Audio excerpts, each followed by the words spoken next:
Welcome to unplugged exam. आज हम इस वीडियो में यूपीएसआई एग्जाम 2021 के लिए मूल विधि के सिलेबस पर जितने भी क्वेश्चन पूछे गए हैं प्रीवियस ईयर और यूपीएसआई 2021 मृतक आश्रित में, उन्हें हम इस वीडियो में देखेंगे। ये वीडियो 1 है जिसमें हम कुछ क्वेश्चनों को देखेंगे, उसके बाद अगली वीडियो में हम कंटिन्यूअस करेंगे। आपके क्वेश्चन एक ही वीडियो में कंप्लीट नहीं हो सकते क्योंकि क्वेश्चन बहुत ज़्यादा हैं और इसका पीडीएफ आपको जब मिलेगा जब ये क्वेश्चन सभी कंप्लीट हो जाएंगे, और इसका पीडीएफ आपको टेलीग्राम चैनल से मिलेगा जिसका लिंक नीचे डिस्क्रिप्शन बॉक्स में दिया हुआ है। अगर आपको ये वीडियो अच्छी लगे तो इसे लाइक और शेयर करना ना भूलें। साथ ही में चैनल को सब्सक्राइब कर लें जिससे कि अगली वीडियो का नोटिफिकेशन आपको मिल जाए। चलिए वीडियो को स्टार्ट करते हैं। विधि के सिलेबस पर जितने भी क्वेश्चन पूछे गए हैं प्रीवियस ईयर में और यूपीएसआई मृतक आश्रित 2021 में, उन्हें हम इस वीडियो में देखेंगे एक एक करके। इस वीडियो में कुछ क्वेश्चन कराएंगे, उसके बाद अगली वीडियो में आगे ही कंटिन्यूअस करेंगे। ओके, तो पहला क्वेश्चन दिया हुआ है आपका। ये क्वेश्चन आपका यूपीएसआई मृतक आश्रित 2021 में पूछा गया है।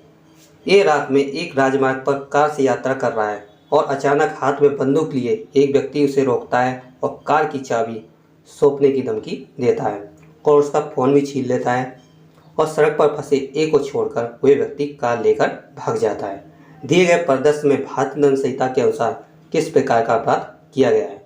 इसका आंसर है सी, लूटपाट का, और ये धारा 390 में है। ओके, अगला क्वेश्चन है भारतीय दंड संहिता की धारा 24 के अनुसार यदि कोई व्यक्ति किसी एक व्यक्ति को गलत तरीके से लाभ पहुंचाने के इरादे से कुछ भी करता है तो उसे किस इरादे से करना कहा जाता है? इसका आंसर है सी, बेईमानी के। और इसे याद करने की ट्रिक है कि जो बेईमान होता है वो क्या लोगों को चुभता है। 24। ओके, ये मैंने आपको बताई थी आईपीसी की ट्रिक में। ओके, अगला क्वेश्चन है भारतीय दंड संहिता की धारा 53 किस विषय के संबंध में है? तो ये आपका है डी, दंड। और दंड कितने प्रकार के हैं? 5 प्रकार के। पहला है मृत्युदंड, दूसरा है आजीवन कारावास और तीसरा है कारावास जो 2 प्रकार का है, कठोर और सादा। चौथा है आपका संपत्ति का संप्रहरण और 5वां है आपका जुर्माना। अगला क्वेश्चन है भारतीय दंड संहिता वर्ष 1860 में लॉर्ड मेकाले द्वारा प्रारूपित संहिता का संशोधित संस्करण है। इनमें से किन देशों की दंड संहिता उसी प्रारूप पर आधारित है? इसका आंसर है ए, बी और सी। ये आपके तीनों ही सही हैं, सिंगापुर, ब्रुनेई और श्रीलंका। इन देशों की दंड संहिता उसी प्रारूप पर आधारित है। ओके, अगला क्वेश्चन है भारतीय दंड संहिता के अनुसार निम्नलिखित निष्कर्ष में से कौन सा सही होगा? पहला दिया हुआ है ए एक छड़ी से 50 जेड को 50 बार मारता है। यदि एक प्रहार के लिए 1 साल की सजा है तो ए को सजा के रूप में 50 साल का कारावास होगा। दूसरा दिया हुआ है जब ए जेड को मार रहा है तो आक्षेप करता है तो ए जानबूझकर वाई को भी मारता है। ए जेड को स्वेच्छा से चोट पहुंचाने के लिए एक सज़ा के लिए और वाई को मारने के लिए एक अन्य सज़ा के लिए उत्तरदायी है। इसका आंसर है सी, केवल आपका दूसरा सही है, पहला आपका गलत है, क्योंकि ए एक छड़ी से जेड को 1 बार मारे या 50 बार तो उसे सज़ा एक ही बार मिलेगी। और ये किस धारा में? तो ये धारा 71 में है। ओके, अगला क्वेश्चन है भारतीय दंड संहिता की धारा 405 से लेकर 409 किस विषय से संबंधित है? तो ये है आपराधिक न्याय भंग से। अगला क्वेश्चन है भारतीय दंड संहिता की धारा 415 से लेकर 420 का संबंध किससे है? तो ये है धोखाधड़ी से। अगला क्वेश्चन है ए बी के साथ मनोरंजन हेतु मुक्केबाजी करने के लिए राजी हो जाता है और मुक्केबाजी के दौरान ए बिना किसी बुरी मंशा से बी को बुरी तरह घायल कर देता है। ए ने अपराध किया है। दूसरा, पी एक मादक पदार्थ के प्रभाव में था जो उसने अपनी मर्जी से ली थी। उस मादक पदार्थ के नशे में ये न समझकर उसके हाथों क्या हो रहा है तो पी ने क्यू की हत्या कर दी। पी ने कोई अपराध नहीं किया है, तो ये आपके दोनों ही गलत हैं। भारतीय दंड संहिता की धारा 87 के अनुसार ये आपका पहला गलत है और धारा 86 के अनुसार आपका दूसरा भी गलत है। ओके, अगला क्वेश्चन है, भारतीय दंड संहिता की किस अनुभाग में ये कहा गया है कि सजा की शर्तों के अंश में जीवन के लिए कारावास को 20 साल के लिए कारावास के बराबर माना जाएगा? तो ये है आईपीसी की धारा 57 में। ओके, अगला क्वेश्चन है, भारतीय दंड संहिता के संदर्भ में निम्नलिखित में से कौन सा सही है?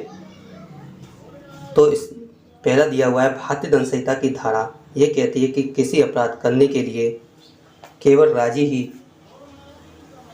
हो जाना ही अभियुक्त का दंड देने के लिए पर्याप्त है। और दूसरा दिया हुआ है, भारतीय दंड संहिता की धारा ये कहती है कि आत्महत्या की कोशिश एक अपराध है। तो इसका आंसर है सी। ए और बी दोनों आपके सही हैं। ओके,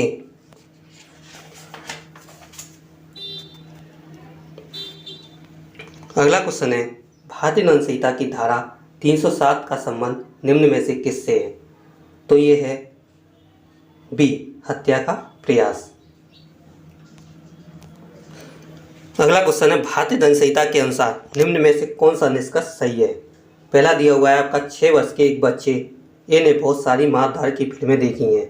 एक दिन वे बच्चा बी को जोर से धक्का दे देता है और जिसकी वजह से बच्चा बुरी तरह से घायल हो जाता है। ए ने कोई अपराध नहीं किया है। दूसरा है, क्यू ने पी को बिना बताए एक नशीला पदार्थ खिला दिया। उस नशीले पदार्थ के प्रभाव में ये न जानते हुए कि उसके हाथों क्या हो रहा है, पी ने आर की हत्या कर दी। पी ने कोई अपराध नहीं किया है। इसका आंसर है बी, एक और दो दोनों ही आपके सही है। धारा 82 के अनुसार कोई बात अपराध नहीं है जो 7 वर्ष से कम आयु के शिशु द्वारा की जाती है। ओके, और धारा 85 के अनुसार कोई बात अपराध नहीं है जो ऐसे व्यक्ति द्वारा की जाती है जो उसे करते समय अनिच्छिक मतता के कारण उस कार्य की प्रकृति या ये कि वह जो कुछ कर रहा है वह दोषपूर्ण या विधि के प्रतिकूल है। ओके, अगला क्वेश्चन है, मामला द्विविवाह के अपराध निजता के कानूनों और देश में समान नागरिकता संहिता के लिए अत्यधिक आवश्यकता के बीच टकराव से संबंधित है। अदालत ने यह माना कि इस्लाम में परिवर्तित होने के बाद एक हिंदू आदमी की दूसरी शादी अमान्य होगी अगर पहली शादी भंग नहीं हुई है। तो इसका आंसर है डी, सरला मुद्गल बनाम भारत संघ। ओके, अगला क्वेश्चन है, इनमें से कौन से अपराध के मूलभूत तत्व हैं? ये आपके दिए हुए हैं। इसका आंसर है ए, पी क्यू आर ए सभी इंसान द्वारा किए गए अपराध, आपराधिक इरादा और कोई अवैध कार्य या किसी अन्य व्यक्ति के शरीर, मन, प्रतिष्ठा या संपत्ति को चोट पहुंचाना। ओके, अगला क्वेश्चन है, भारतीय दंड संहिता की धारा 304 बी के अंतर्गत दहेज मौत के लिए जिम्मेदार व्यक्ति को न्यूनतम कितने वर्ष की सजा देने का प्रावधान है? इसका आंसर है बी, 7 वर्ष का। अगला क्वेश्चन है, भारतीय दंड संहिता की धारा 377 के विषय में है। तो ये है आपका बी, अप्राकृतिक अपराध। ओके, अगला क्वेश्चन है, मामला भारतीय अदालत में दायर किया गया है। एक निर्वाह व्यय से संबंधित मुकदमा था। इस मामले में 62 वर्ष मुस्लिम महिला को उसके पति ने 1978 में तलाक दे दिया। उसने अपने बच्चे के भरण पोषण के लिए धन मांगा और उच्चतम न्यायालय से मुकदमा जीत भी लिया, परंतु उसे निर्वाह व्यय नहीं दिया गया क्योंकि उसी दरमियान देश के कानूनों में बदलाव कर दिए गए थे। इसका आंसर है सी, शाहबानो। ओके, अगला क्वेश्चन है, दंड प्रक्रिया संहिता की धारा 2X के अनुसार वारंट मामला वह होता है जो एक ऐसे अपराध से संबंधित है जिसकी सजा मृत्युदंड, आजीवन कारावास अथवा डैश वर्षों से अधिक अवधि का कारावास होता है। इसका आंसर है बी, 2 वर्ष का। ठीक है। अगला क्वेश्चन है, भारतीय दंड संहिता आईपीसी की धारा 146 के अनुसार जब भी गैर कानूनी जनसमूह द्वारा या उसके किसी भी सदस्य द्वारा हिंसा का प्रयोग किया जाता है, ऐसे जनसमूह के आम उद्देश्य के अभियोजन में, तो ऐसे जनसमूह का हर सदस्य देश के अपराध का दोषी होता है। तो इसका आंसर है बी, दंगे का। ओके। अगला क्वेश्चन है, भारतीय दंड संहिता के अनुसार इनमें से किन अपराधों के लिए मृत्युदंड दिया जा सकता है? पहला, धारा 121 भारत सरकार के विरुद्ध युद्ध घोषणा। बी, धारा 364 प्रवृत्ति के लिए व्यवहार। तो इसका आंसर है ए और बी दोनों आपके सही हैं। भारतीय दंड संहिता की धारा 375 और 376 किस विषय में? तो इसका आंसर है बी, बलात्कार सहित दूसरे यौन अपराध। अगला क्वेश्चन है, निम्न अपराधों में से किस अपराध के लिए भारतीय दंड संहिता के तहत मृत्युदंड संभावित है? पहला है धारा 122 भारत सरकार के विरुद्ध युद्ध छेड़ने के उद्देश्य से हथियार जमा करना, लोक इत्यादि जुटाना। और धारा 194 ऐसे झूठ सबूत करना या पेश करना जिससे किसी व्यक्ति को मृत्युदंड हो सके। तो इसका आंसर है बी, ए और बी दोनों ही नहीं। ओके, ये आपके दोनों ही सही नहीं है। अगला है, राज्यसभा ने 8 अगस्त 2016 को मानसिक स्वास्थ्य सेवा विधेयक को पारित करने के कौन सी कृत्य को अपराध श्रेणी से अलग कर दिया है? इसका आंसर है बी, आत्महत्या के प्रयास का अपराध। अगला क्वेश्चन है, राम ने एक अपराध किया जिसके लिए सजा सिर्फ 40 का जुर्माना था, लेकिन वे इस राशि का भुगतान नहीं कर सका। फिर आईपीसी की धारा 67 के अनुसार उसे भुगतान न करने के लिए अधिकतम 10 महीने तक के लिए कैद किया जा सकता है। इसका आंसर है सी, 2 महीने तक। ओके। अगला क्वेश्चन है, किस मामले में सुप्रीम कोर्ट ने भारतीय दंड संहिता की धारा 303 को रद्द कर दिया, जिसके अनुसार एक आजीवन कैदी द्वारा की गई हत्या के लिए उसे अनिवार्य मृत्युदंड दिया जाना चाहिए? इसका आंसर है बी, मिट्ठू बनाम पंजाब राज्य। अगला क्वेश्चन है, जब लोग सार्वजनिक स्थान पर लड़ते हुए सार्वजनिक शांति को भंग करते हैं तो उसे बलवा करना कहा जाता है। न्यूनतम कितने लोगों के होने पर ऐसी स्थिति को बलवा करना कहा जाएगा? इसका आंसर है सी, 5 लोगों के। अगला क्वेश्चन है, राम गुस्से में श्याम को मारने का प्रयत्न करता है। श्याम को ऐसी स्थिति में प्राइवेट प्रतिरक्षा का अधिकार भारतीय दंड संहिता की किस धारा में होगा? इसका आंसर है धारा 97 के अनुसार। अगला क्वेश्चन है, निम्नलिखित में से किस मामले में ये फैसला किया गया था कि कई आजीवन कारावास एक साथ चलेंगे और एक की क्षमा दूसरे को प्रभावित नहीं करेगी? इसका आंसर है बी, मुथुराम लिंगम बनाम राज्य। ओके। अगला क्वेश्चन है, किस मामले में आत्मरक्षा का अधिकार उपलब्ध नहीं होगा?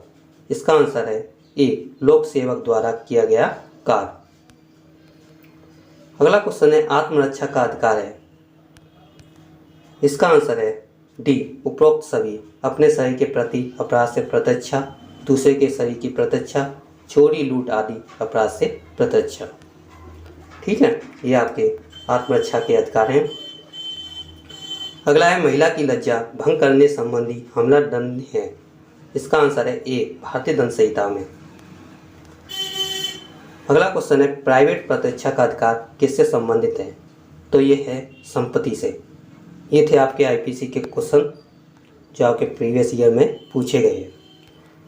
अब देखते हैं आगे सिलेबस पे। क्वेश्चन है, निम्नलिखित में से किस विकल्प ने भारत में यौन उत्पीड़न निवारण अधिनियम के अधिनियम की नींव रखी? इसका आंसर है